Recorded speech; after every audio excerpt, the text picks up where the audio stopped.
Mesdames, Messieurs, bonsoir, merci de votre fidélité. Voici le sommaire de ce journal.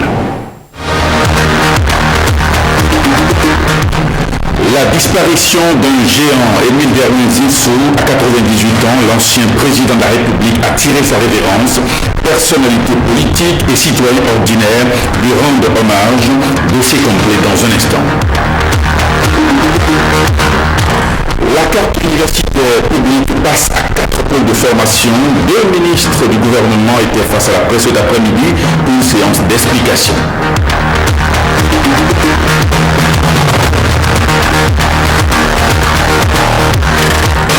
Une décennie de carrière déjà pour le trio Terriba.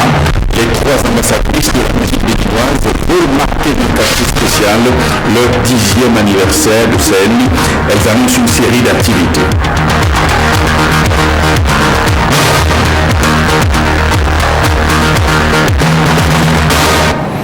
Merci de votre fidélité. Il avait presque bouclé un siècle de vie. Et on le rappelle, il a été président de la République du Bénin de 1968 à 1963, qui était-il? C'est un portrait signé Alain de Siouvon. Je suis plus connu comme un politique que comme médecin, c'est vrai. Parce que bon, étant politique, on l'a connu facilement. Le président Émile Vermin Zinsou est incontestablement l'une des figures de proue de la politique béninoise. Né le 23 mars 1918 à Ouida, d'un père instituteur, Émile Vermin Zinsou a fait des études à l'école normale William Ponty au Sénégal, avant d'entrer dans la faculté de médecine à Dakar où il obtient son doctorat. Le jeune médecin a exercé pendant plusieurs années en Côte d'Ivoire et au Dahomey. Il entre en politique au début des années 50. Membre du syndicat des médecins et pharmaciens africains de l'AOF, Émile Vermin Zinsou, alors conseil de l'Union française, conduit sans succès la liste de l'Union progressiste dahoméenne aux élections législatives du 17 juin 1951. Élu l'année suivante au Conseil général du Dahomey, il accède ensuite à la vice-présidence de l'Assemblée de l'Union française. Candidat des indépendants d'outre-mer aux élections du 9 juin 1955 pour le Conseil de la République, il est élu sénateur du Dahomey sous la 4e République, mandat qu'il exerça jusqu'au 15 juillet 1959. À son arrivée à la Haute Assemblée, Émile Vermin Zinsou se voit désigné aux fonctions du secrétaire général du groupe parlementaire des indépendants d'outre-mer qui fusionne en 1956 avec le Rassemblement démocratique africain. En effet, les questions d'outre-mer retiennent principalement son attention. Ainsi, le 8 novembre 1955, il propose un amendement au projet de loi relatif au renouvellement de l'Assemblée nationale afin d'étendre le collège unique à l'Assemblée des territoires. Au Bénin, il fut très actif dès l'indépendance du Dahomey le 1er août 1960. Et déjà, en 1963, il fut nommé ministre des Affaires étrangères. Ensuite, à la faveur d'un coup d'État commandité et exécuté par les militaires, dont il n'était nullement mêlé, le docteur Émile Vermin Zinsou devient président du Dahomey le 17 juillet 1968. Il est renversé 17 mois plus tard par un putsch en décembre 1969 et devient l'un des principaux opposants au régime du général Mathieu Kérékou de 1914 à 1990.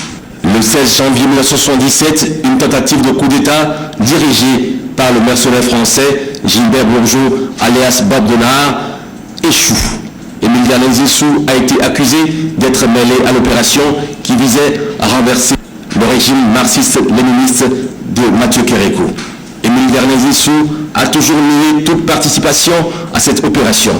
Après la conférence nationale des forces vives de la nation de février 1990, à laquelle il a participé activement, Émile Vermin Zinsou a été avec les présidents Hubert Koutoukoumaga, Justin Tomiti Aromanegbe et Kongaku Taïrou, membres du Haut Conseil de la République ACR, fondé le 9 mars 1990 et présidé par Monseigneur Isidore de Souza. Il a été aussi, après avoir participé à la fondation de l'Union africaine UA, a nommé le 12 juillet 2000 vice-président du Haut Conseil de la francophonie. Les réactions s'enchaînent après le décès de l'ancien président. On se propose d'écouter l'ancien président Nicéphore Dieudonné Soglo qui évoque des moments de tristesse. Le dernier ça a été pendant les élections idéalement locales, c'est l'un des grands acteurs politiques qui vient du Sénégal. Il faisait partie parce qu'il y avait le fameux trio Amitié au Mérigou-Maca. Il a institué une place mondiale. Et vraiment, on peut dire qu'il a été ceux qui, avant la conférence nationale, ont amené la politique non seulement dans le pays, parce que nous étions membres de Maroc, qui est une fédération de certain nombre de pays francophones d'Afrique de l'Ouest. Il a été, je parlerai de plus, des acteurs majeurs à Paris.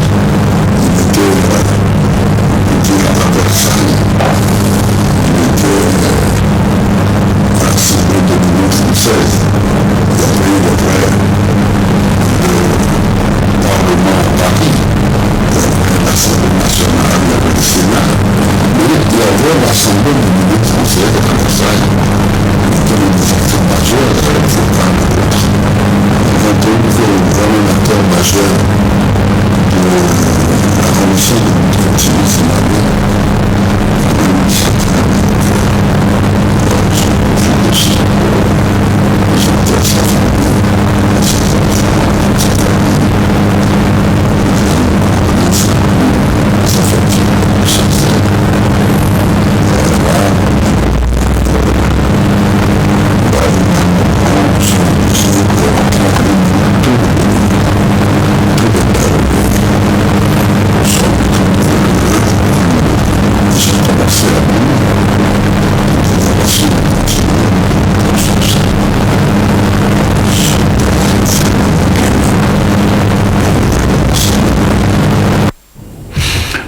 L'ancien médiateur de la République Albert Vaudrey, Émile Zissou, était une boussole.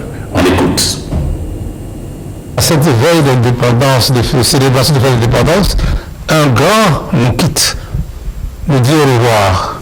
Le président Émile Zissou, l'un des acteurs principaux de cette indépendance. C'est une manière pour nous de nous rappeler que nous sommes dans l'histoire et que des destins s'accomplissent. Le destin d'Émile Zissou a été celui d'une boussole, de quelqu'un qui a aimé passionnément ce pays et a voulu en faire un pays modèle. Quand on parle de quartier latin de l'Afrique, parmi les gens qu'on cite, il y a Émile Zissou, une intelligence rare. Je dis bien une intelligence rare. J'ai un témoignage. À l'occasion de la conférence nationale, nous avions des consultations, des concertations pour savoir qui serait président, qui serait ci, qui serait ça. Et je voyais, n'est-ce pas, les tentatives que chacun de nous faisait pour arriver, n'est-ce pas, à prendre en main la direction des affaires. Zissou passe à côté de moi. Albert, prends le rapport, c'est ce qui restera. C'est à cause de lui que j'ai pris le rapport, j'ai été rapporteur général de la conférence nationale. Mais Albert, prends le rapport, c'est ce qui restera. Voilà Zissou. Il sait là le discernement. Il sait là où l'importance est. Et je crois que ce pays aurait bénéficié beaucoup de sa discipline, aurait bénéficié beaucoup de sa profondeur d'analyse. Cela ne fait rien. Il est parti, il nous laisse un souvenir, le souvenir d'un homme ardent dans le patriotisme, le souvenir d'un homme curieux dans l'apprentissage de la vie, d'un homme dévoué pour que le Bénin, ce petit Bénin, ait une vocation. La vocation du Bénin aujourd'hui, quand je vois tout le parcours d'un Zissou, c'est d'être le carrefour de la paix dans le monde, dans ce monde qui se perd et qui a oublié que le développement est le nouveau nom de la paix. Adieu, Émile Zissou, notre boussole. Maître Abri, président du PRB et président de l'Assemblée nationale, garde aussi des souvenirs vivaces de l'ancien président Émile Zissou. C'est un grand homme politique, un grand homme d'État qui disparaît. Et je crois pouvoir affirmer qu'avec son décès, c'est le dernier géant du baoulé politique qui disparaît car quand vous regardez, vous constaterez qu'à l'âge où il s'en va, il n'y a pratiquement plus aucun homme politique de sa génération. Il est donc le dernier des génies, le dernier des barbares, du dernier politique. Le président Zissou n'a été président de la République que pendant moins de 2 ans. Mais ce court passage a suffisamment marqué le pays, a suffisamment marqué son temps, de sorte que ceux de ma génération sont nombreux qui se réclament de son héritage politique.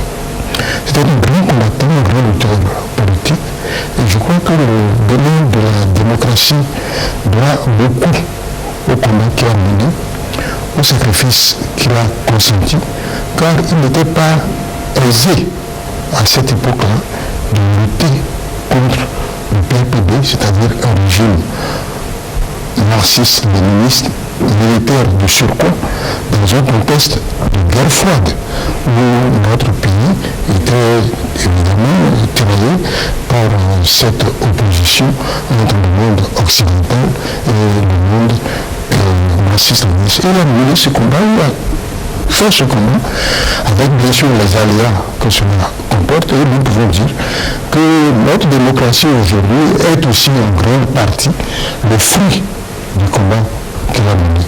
Nous inclinons donc devant sa mémoire. Je présenterai tout à l'heure mes condoléances à son frère René Darlin Zissou. J'ai déjà appelé ses enfants et donc je vais présenter mes condoléances et je pense que le peuple béninois tout entier s'associera à ces condoléances et partagera la tristesse que nous éprouvons de le voir disparaître. Mais c'est la vie qui est ici et par conséquent je voudrais profiter de l'occasion que vous m'offrez pour exhorter les Béninois au courage, pour les exhorter à continuer le combat pour la démocratie et pour le développement, et donc leur souhaiter bonne fête, que la 56e année de notre indépendance soit une année de prospérité et de paix pour notre pays. Et puis c'est avec consternation que le président de la Cour constitutionnelle a appuyé la nouvelle du décès de l'ancien président. À l'issue de ces audiences, ce matin, Théodore Hulot s'est confié à notre équipe de reportage en guise d'hommage à l'illustre disparu. Il a été interrogé par Aurélie Sauton. Je voudrais souhaiter que l'âme du président Zissou repose en paix, là où il est maintenant. J'ai été très affligé par cette nouvelle parce que c'est la mémoire d'une vie politique de notre pays qui vient de disparaître. Et je me sens très proche du président Darlin Zissou que j'ai le plaisir de côtoyer pendant plus d'une année en tant que membre du Haut Conseil de la République. Et j'ai beaucoup appris avec lui. Et son humilité et son amitié m'honorent dans la mesure où il a souhaité créer la convivialité entre nous. J'avais l'habitude, compte tenu de la fonction qui a été la sienne, de son statut, vous devez voir où. Il me dit, Théo, si tu me vois encore, je ne te parle plus. Il faut me tutoyer. C'est comme ça que j'ai pris l'habitude de tutoyer le président Zissou. Et chaque année, mon époux et moi, nous faisons le plaisir d'aller vous présenter les vœux. Et pour la fête de paix, nous avons à chaque fois un bouquet de fleurs. Ça avait beaucoup d'émotions qui me disaient, il y a pendant 2 ans, que je ne serai plus là, continuer à envoyer ce bouquet de fleurs parce que cela me fait beaucoup plaisir. Par conséquent, on peut dire que c'est une grande perte pour la République. Et vous savez que quand la nation était en crise, il n'hésitait pas à apporter sa contribution au-delà des institutions qui sont chargées de créer des conditions de démocratie apaisée. La sagesse des anciens était utile. Et je pense que la mission de nos anciens présidents sera aussi de continuer à aller dans ce sens au-delà de ce qui est prévu par les institutions en tenant compte de nos traditions. Je me souviens que le président Zissou affirmait qu'il ne sera jamais le président d'une république à genoux. Et il a décidé de ne plus faire de la mendicité, de ne plus faire de l'assistanat pour régler les problèmes de la nation. Il pensait qu'il était utile que par le premier effort, nous contribuons à vivre décemment. Il est vrai, il a pris des mesures impopulaires pour réduire le train de vie et ne pas être dépendant de l'aide internationale. Et pour qui connaît le président Zinsou à l'époque, beaucoup apprécient la qualité de ses discours. J'étais déjà étudiant quand il était chef de l'État et je me plaisais à lui rappeler ses discours. Et quelquefois même, il me reprenait parce que j'avais des citations que je tronquais, qu'il reprenait pour montrer qu'il avait aussi de la mémoire. Il est passionné de la politique, mais c'est aussi l'homme d'honneur et de mémoire. Le ministre d'État chargé du plan de développement, Ablaye Tchani, n'a pas manqué de rendre hommage à l'ancien président Mibéren Zinsou, un homme qu'il a côtoyé alors qu'il servait aux côtés du feu général Mathieu Kérékou. Il en parle au micro du Vaïus Balogou et de Jules Akoïkou. J'ai eu l'information hier nuit, aussitôt que l'événement s'est produit, et j'ai été touché profondément. Parce que, indépendamment de la personnalité politique de l'homme d'État que beaucoup d'entre nous connaissent, je l'ai connu personnellement. C'est quelqu'un dont j'ai été assez proche. C'est quelqu'un dont je connais les enfants, dont certains travaillent avec moi politiquement. Et donc, c'est un deuil qui me touche aussi personnellement. Moi, j'ai connu le président Zinsou, bien sûr, après qu'il ait été au pouvoir. Je l'ai connu un peu plus tard et j'ai travaillé un peu avec lui lorsqu'il a été le conseiller spécial du président de la République, Mathieu Kérékou, que je servais à l'époque comme ministre des Finances. Et j'ai gardé de lui le souvenir des conseils qu'il m'a donnés à cette période-là et des conseils qui m'ont permis de passer certaines étapes de ma vie professionnelle.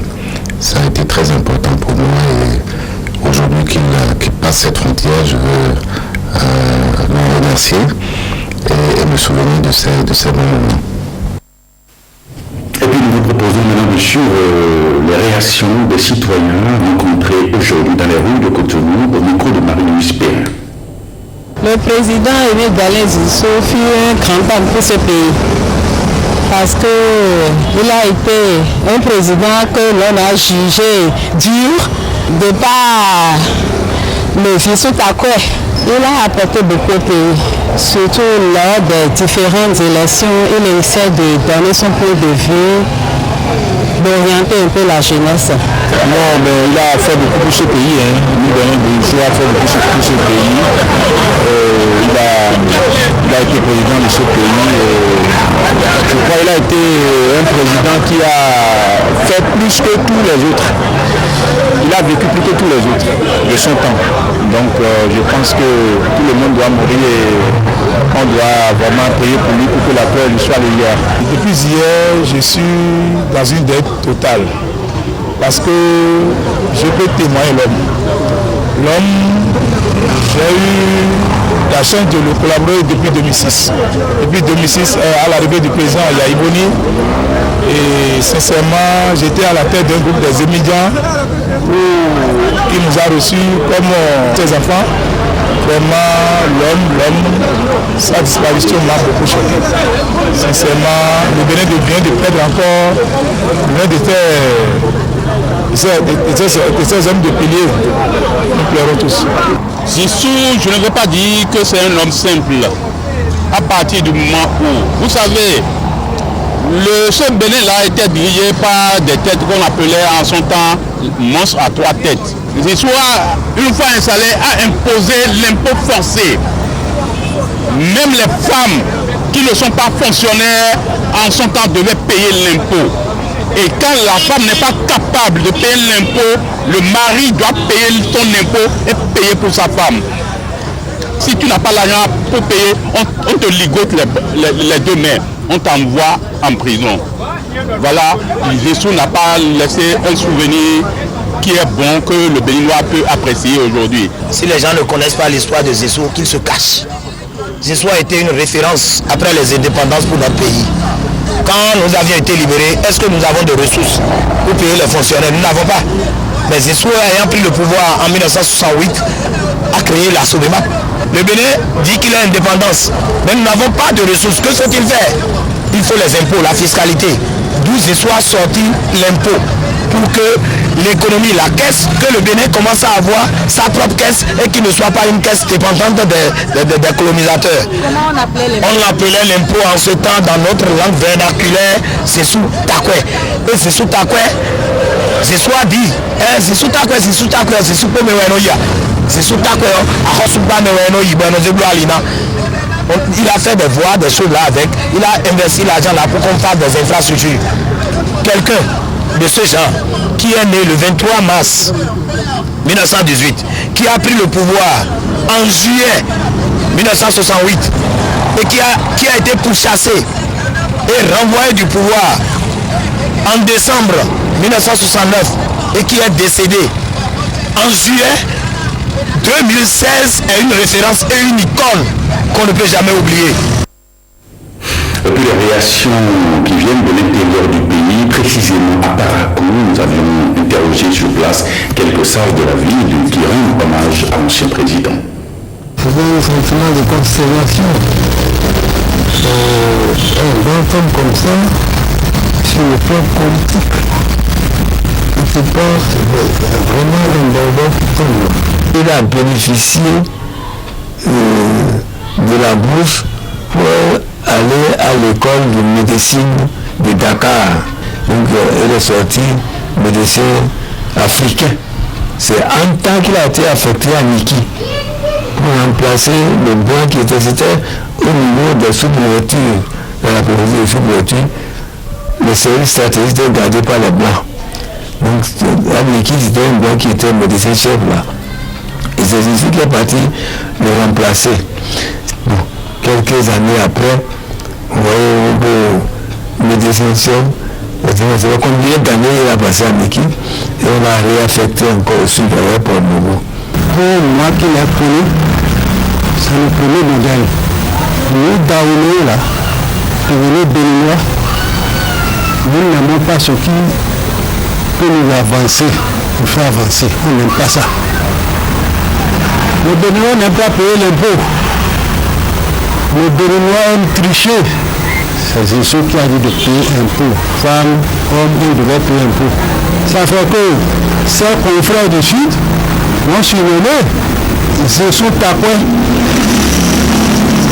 Zessou Takwe. C'est Zessou qui dit de payer l'impôt de sa tête. Non? Takwe, Zessou. Si nous, intellectuels, n'avons compris, on a sensibilisé nos parents. On ne trichait pas. Aujourd'hui, on ne serait pas en train de tomber dans ces rebelles-là.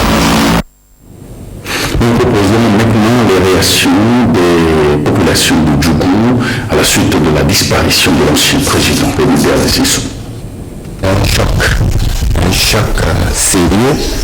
C'est vrai, l'homme, il est centenaire, mais quel que soit l'âge, lorsque c'est une perte de ce genre, on ne peut que être animé d'un sentiment de profond regret. J'ai frotté avec lui, particulièrement quand j'étais élève. J'ai eu à le rencontrer physiquement, c'était dans les années 68, où il avait accédé au pouvoir, bon, pas bien des manières du fait des militaires qui avaient, à l'époque, avec les coups de temps intempestifs, fini par l'inviter et faire de lui un président, ou pour conforter sa légitimité, il a organisé un référendum où il a été plébiscité par le peuple contre. Mais avant, c'est quelqu'un que j'ai connu du fait de l'histoire du Dahomey qu'on avait étudié, parce que l'homme faisait partie de l'intelligentsia de l'époque des années 30, où c'est eux qui ont, avec les Louis Oukari et autres, commencé la lutte anticoloniale. Lorsqu'il est venu au pouvoir, c'était d'abord après un coup d'État fait par les militaires. Et c'est les militaires qui lui ont fait appel. Et quand il est arrivé, il ne s'est pas contenté de cet appel-là pour être président. Il a d'abord organisé un référendum pour demander au peuple dahoméen s'ils sont d'accord qu'il soit président. Ce que le peuple a approuvé. Bon. Lorsqu'il a commencé à travailler, il a engagé des réformes. Notamment dans la taxe civique. Il y a des Béninois qui ne payaient pas la taxe civique et qu'il a voulu que tout le monde paie. Les gens ne l'ont pas compris. Les travailleurs sont rentrés en grève, les élèves sont rentrés en grève et le pays s'est chauffé. Or, les mesures, les réformes qu'il entreprenait, c'était dans le sens de faire avancer le pays. Mais les populations étaient habituées à un autre mode de vie, ce qui fait que, je dis, il n'a pas été compris. Mais les militaires ont intervenu et c'est les mêmes militaires-là qui l'ont renversé. Et puis la plupart de nos compatriotes font de l'ancien président le principal cerveau de l'agression qui visait à renverser le régime militaro-marxiste du général Mathieu Kérékou. L'homme a toujours rejeté les petites accusations. Suivant un extrait de sa réaction au sujet de ce putsch. Si vous lisez le papier que j'ai écrit à l'époque, à Kérékou et autres, c'est expliqué. Je n'ai pas fait de cadeau, je n'ai pas fait. Mais sur la manière de le changer et les moyens de le changer, on pouvait ne pas être d'accord. Nous étions convaincus qu'on ne pouvait pas le changer de l'intérieur. Qu'il fallait une action venant de l'extérieur avec l'accord des gens à l'intérieur pour le changer. J'étais d'accord. Et j'étais même dans le groupe que nous formons le chef. J'assume totalement. Elle s'était arrivée pour dire comment peut-on faire pour que ça change avec quel moyen. C'est vrai que nous avons envisagé de débarquer et de chasser les revenus qui sont venus chasser que par la France. Nous l'avons envisagé, j'étais d'accord. Nous avons une autre position. Je disais, il ne faut pas qu'il y ait un seul mort. Parce que rien ne vaut la vie d'une personne. C'est que, en conclusion, je dis, mais bon, ils vont employer un marteau pour tuer une mouche. La possibilité de formation, on avait dit sur le fait que personne nous a vu, puisque le régime était censé ne pas être aimé. Et que les gens me disaient, qu'est-ce que vous faites, qu'est-ce que vous sauvez, on était convaincus que s'il y avait une action dans des villes, la population elle-même s'associerait et qu'on n'aurait pas besoin de tuer les gens pour que ça se fasse. Cette position, je ne dirais pas plus. Parce que toute ma vie, je vais assumer ma responsabilité, je vais assumer jusqu'au bout. Avant de refermer ce chapitre hommage, ce message du président de la République suite au décès de l'ancien président. En cette circonstance douloureuse où la nation perd digne fils, homme d'État émérite, à la statue internationale, le président de la République présente les condoléances les plus attristées du gouvernement à la famille éplorée et à l'ensemble du peuple béninois. Pour honorer la mémoire de l'illustre disparu, le gouvernement a décidé d'un deuil national de 3 jours pour compter du mardi 2 août 2016 à 0h.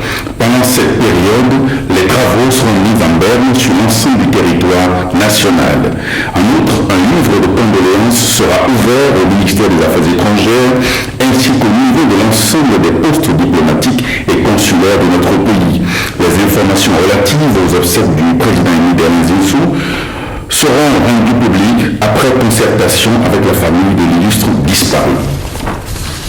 Et puis, de sorte, la carte universitaire publique passe à 4 points de formation suite à la décision du Conseil des ministres en date du mercredi 27 juillet 2016. C'est pour apporter des éclairages sur les tenants et aboutissants d'une telle mesure que 2 ministres du gouvernement étaient face à la presse l'après-midi. Marie-Odile Atanasso de l'enseignement supérieur et Joseph Dogoni de la justice sont largement revenus sur les motivations de la décision lors de la conférence de presse conjointement animée à la salle de conférence du ministère de l'enseignement supérieur de la recherche scientifique. Les précisions traverseront le compte rendu de Renaud Akapo. 4 4 pôles universitaires pour mieux répondre aux besoins de formation des étudiants avec en prime les exigences de qualité. C'est l'option faite par le gouvernement du président Patrice Talon à travers la décision de restructuration de la carte universitaire à l'échelle nationale. Nous sommes partis de 7 universités publiques et nous avons actuellement 4 universités, 2 universités pluridisciplinaires, c'est-à-dire l'université d'Abomey-Calavi, qui aura comme offre de formation les sciences sociales, le commerce, le droit, la santé, la promotion sociale et les services. L'université de Parakou, qui est également pluridisciplinaire, qui aura les mêmes offres de formation. L'université des sciences, technologies, ingénierie et mathématiques d'Abomey, qui a 2 démembrements à Natitengu et à Lokossa. Et l'université nationale d'agriculture à Porto-Novo, qui regroupe les centres universitaires de Ketu, Sakete, Adjoum et Porto-Novo. Cette décision comporte de nombreuses implications, mais selon la ministre en charge de l'enseignement supérieur, d'importantes mesures sont envisagées pour faire face aux nouveaux défis. Nous sommes actuellement en train de faire le point de tout le personnel sur toutes les 7 universités afin de faire le déploiement. Il faut également nommer de façon urgente les recteurs. Il faut aussi faire un plan d'investissement dans les infrastructures et dans les équipements de façon urgente selon les recommandations du Conseil des ministres. Ce plan d'investissement sera fait pour qu'en 2017, l'État puisse investir massivement dans ces grandes universités nouvellement créées, de manière à ce que nous ayons des universités de qualité qui améliorent les conditions de travail des enseignants, les conditions de vie des étudiants. De l'avis des 2 conférenciers, la restructuration de l'ancienne carte universitaire répond aussi au souci d'une consolidation de l'unité nationale. L'école, l'université sont le lit de l'unité nationale. Il est regrettable et déjà regretté qu'on considère que les jeunes qui vont à l'école primaire dans une région peuvent aller au cours secondaire dans la même région, aller à l'université dans la même région. Ce sont des crises que nous reportons. Les jeunes béninoises et les jeunes béninois se rencontrent à l'université. C'est pour cela que le tissu et les liens sociaux sont avisés, élevés. Nous devons poursuivre dans ce sens-là et faire en sorte que chaque Béninois puisse avoir accès aux universités générales et aux universités thématiques, parce que nous devrions entretenir cette solidarité nationale dans les universités. La deuxième motivation, c'est la pertinence. La question, elle est importante. Elle est de savoir si, avec les mêmes moyens, les mêmes ressources, nous ne pouvons pas avoir des résultats meilleurs. Et c'est à cette question que le gouvernement s'est attaché à trouver réponse. Et la réponse a été la revue de la carte universitaire. Cette décision sera opérationnelle dès la rentrée prochaine, mais en attendant, les initiatives s'enchaînent pour en cerner toutes les répercussions, aussi bien matérielles que celles liées aux ressources humaines. Des hommes sont violentés par leurs femmes à Cotonou. Cet état de fait a fait l'objet d'une thèse de doctorat en psychologie à l'université d'Abomey-Calavi. À l'analyse des résultats de ses travaux de recherche, Michel Ménétor s'est autorisé le grade de docteur en psychopathologie et psychologie clinique de l'URC avec la mention très honorable à l'unité des membres du jury. Bénédicte Posso, Samuel Adini. Et si le quotidien des hommes dans leur foyer ressemblait à ça? L'image est peut-être insoutenable, pourtant, elle traduit une réalité. Le travail scientifique du psychologue clinicien est formel. À Cotonou, des hommes subissent des violences conjugales. L'œuvre est originale. C'est la première fois que la question fait l'objet d'études scientifiques en Afrique subsaharienne. C'est un sujet tabou, mais il a eu l'audace de l'aborder et ça fera date dans notre pays. Et désormais, à compter d'aujourd'hui, le regard sur les couples va changer, puisqu'on sait maintenant que les hommes peuvent être aussi battus et ils sont battus régulièrement par leurs femmes et ils ont du mal à le déclarer et cela pose de sérieux problèmes au niveau des couples parce qu'en intériorisant ces problèmes, au lieu de les extérioriser, cela crée des pathologies que nous avons explorées ensemble. L'approche du psychologue clinicien est autant exploratoire que psychopathologique, basée sur des témoignages recueillis auprès de 196 sujets. Au dire du docteur, les hommes sont bel et bien victimes de violences, aussi bien verbales, psychologiques, économiques que sexuelles. Les victimes, souvent âgées de 41 à 55 ans, ont du mal à en parler autour d'eux, du fait des préceptes culturels. Le docteur met le doigt sur la plaie, va en profondeur et dresse le profil de leur bourreau. Ce sont des femmes qui ont des traits de personnalité que nous appelons obsessives-compulsives. Il faut également souligner que ce sont des femmes qui ont un pouvoir économique assez considérable et un capital scolaire qui est également considérable, qui font qu'elles pèsent dans les décisions dans leur foyer. Elles jouent, disons, en un mot, avec les mouvements, avec la sensibilisation aujourd'hui des femmes sur les questions de parité et sur les questions d'émancipation et consorts. Elles s'expriment de plus en plus mieux dans les relations de couple, marquant le territoire pour montrer qu'elles existent également. Les hommes victimes de violences conjugales, le sujet vient bouleverser les codes. S'achemine-t-on vers un mouvement masculiniste pour contrer le phénomène? Le psychoclinicien a sa petite idée sur la question. Nous pensons également qu'il y ait une étude d'envergure nationale pour essayer d'évaluer l'ampleur du phénomène et de voir à peu près les stratégies à mettre sur pied pour pouvoir recueillir l'appareil de ces hommes qui n'ont pas le courage, pas peur d'être stigmatisés par le regard social, de quitter leur mutisme, de pouvoir dire aisément leur ressenti. Les femmes victimes de violences conjugales, on en parle déjà. Les hommes battus par leurs femmes, le sujet peut paraître fabuleux, mais derrière les rideaux, ce mal de type nouveau est bel et bien là. Une destinée de scène professionnelle, on ne pouvait pas rêver une meilleure carrière au trio Teriba qui a enflammé pendant 10 ans le public d'ici d'ailleurs, au Bénin, en Afrique et dans le monde. Pour nous célébrer, le 10 bougies de métier, les 3 Amazones de la musique béninoise proposent un programme d'activité, donc une conférence de presse pour lancer les événements. Bernard Djobé, Patrice Djosso.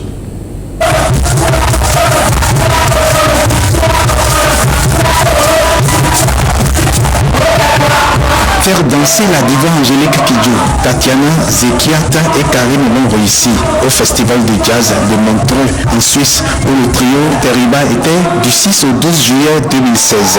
Leur 10e anniversaire coïncide avec le 50e anniversaire de ce célèbre festival. Cette grande dame de la musique béninoise qui nous appelle de l'ouvrir sur ce festival, vous le savez tous, c'est Angélique Kidjo. Parce que quand on passe à Montreux, ça veut dire qu'on a un talent et qu'on a des choses à dire. On a prouvé que les femmes africaines peuvent être mères, peuvent être artistes. Artistes et mères comme leur grande sœur aînée, cette trinité témoigne. On a découvert une dame avec un grand cœur. Ensemble, les femmes africaines peuvent faire des choses. On a fait 10 jours ensemble, c'est comme si on se connaissait et qu'on a été ensemble depuis toujours. Le trio, c'est 3 femmes qui travaillent ensemble, qui jouent la percussion, qui font plein de choses. Les gens ne sont pas habitués à ça. Ils sont habitués à des solistes qui arrivent en Afrique, soit un homme ou soit une femme. Donc, c'était important de donner une palette large de l'Afrique dans un environnement où on n'avait pas le choix de mettre 10 personnes.